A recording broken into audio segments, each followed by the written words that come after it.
Okay, ladies and gentlemen, thank you for tuning in. I'm Tank StarCraft here with a Zerg vs. Terran replay analysis. Today our hero is going to be Love Tool, who sent me this replay. He's going to be doing the aggressive Muta style. Pretty good map for it too. Spawn location's not bad. You can run right into the natural with the Mutas. And our opponent in this game is going to be the good-mannered Sven.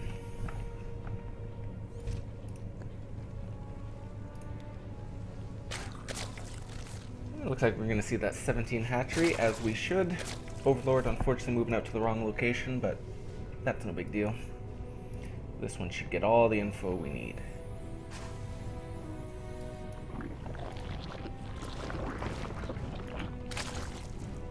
Nice. Rallied right into that gas. Overlord on 19. And some lings and queens. Good. 3 sets of lings, exactly what you want. And right into the drones. All rallied to the expansion. Is the saturation perfect in the main? It is. 16 out of 16, 2 per patch. Gotta love that. This is a little... well, actually this is good. This is about the time you should get this spine, around the time your layer's going down, which is that second 100 gas. Now, we should be seeing the second gas go down and the drones being rallied into it. But first we got a little Reaper shenanigans. I lost the drone, no! May as well just GG here. It's all over. But seriously, the second gas is a bit late. I see we're getting it at the natural. And even the third gas in the main. Well, that's fine. I think we're maybe a little under-droned at the natural. Maybe could delay the gas just slightly. But not really even. We got lots of minerals, so this is looking good. Spire's a bit late.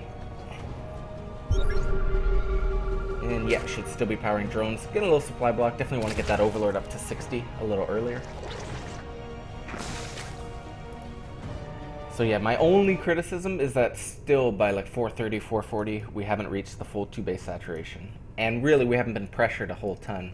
On the bright side, the creep is much better than mine ever is at this point, so good job. Yes, we want to see that third base go down. Probably here or the gold. Where'd that drone go? I think this is the better one.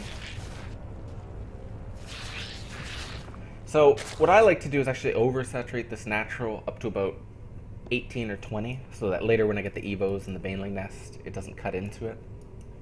And like take the drone to the third and stuff like that. But this is good. Lots of extra overlords. Tons of larva banked up for the Muta, and should be able to build exactly 8 Mutas right away. Look at how beautiful that is, before even 530. That's a good benchmark, if I may say so myself. And wow, our opponent's very prepared for that. That's actually really strange to see 4 blind turrets built so early. But that costs him so much to do that. If we look at the income, he's quite a bit behind. So even if this doesn't do a ton of damage to these Mutas, it should win the game. Just by virtue of the economy behind it. The economy that Zerg has behind it.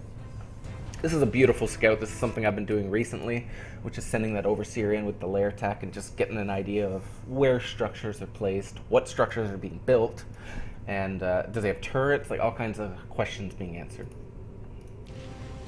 Now, seeing this, I wouldn't really change too much. I'd still stick with the 1-1 ling-bane.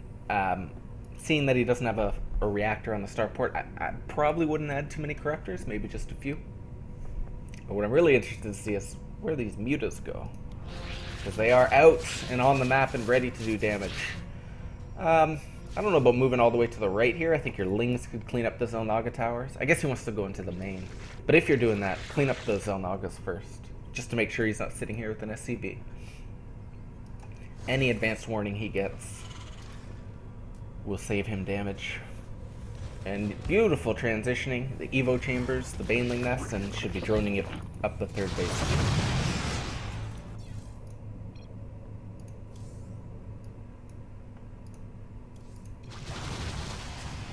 Picking off workers, avoiding the turrets, I hope. Yep. Definitely kill that turret. Oh no! Gotta watch out for those little specks on the ground, those little widow mines. That wasn't a ton of damage by any means, but it is giving him the time he needs to saturate his natural. If we look at the income, still pulling ahead.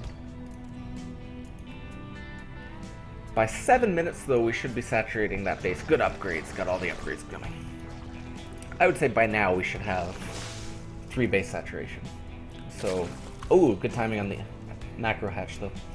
So I think the natural is just a little late on being saturated, and also the third a little late on being saturated. But overall, this is looking really solid. We should be seeing, yes, the Ling production has begun by about 7:15. And exactly, could even be morphing in some Banes. I go crazy here on the Banes. I start morphing in like 20 Banes at a time. He's being a little more measured and getting about 6. Very nice creep spread, Love Tool. So much better than my own.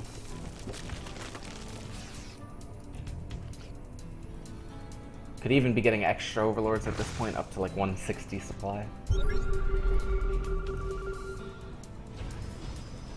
And I would like to see probably a couple Corruptors. I mean, you have the gas. You could easily add in 4, 6 Corruptors. But it's really not going to matter. This is a very small army at this stage in the game. For the build we've gone. Oh no, those mutas! It is actually important to keep those alive. They shut down drops and stuff later. But there's the Baneling speed finishing just in the nick of time.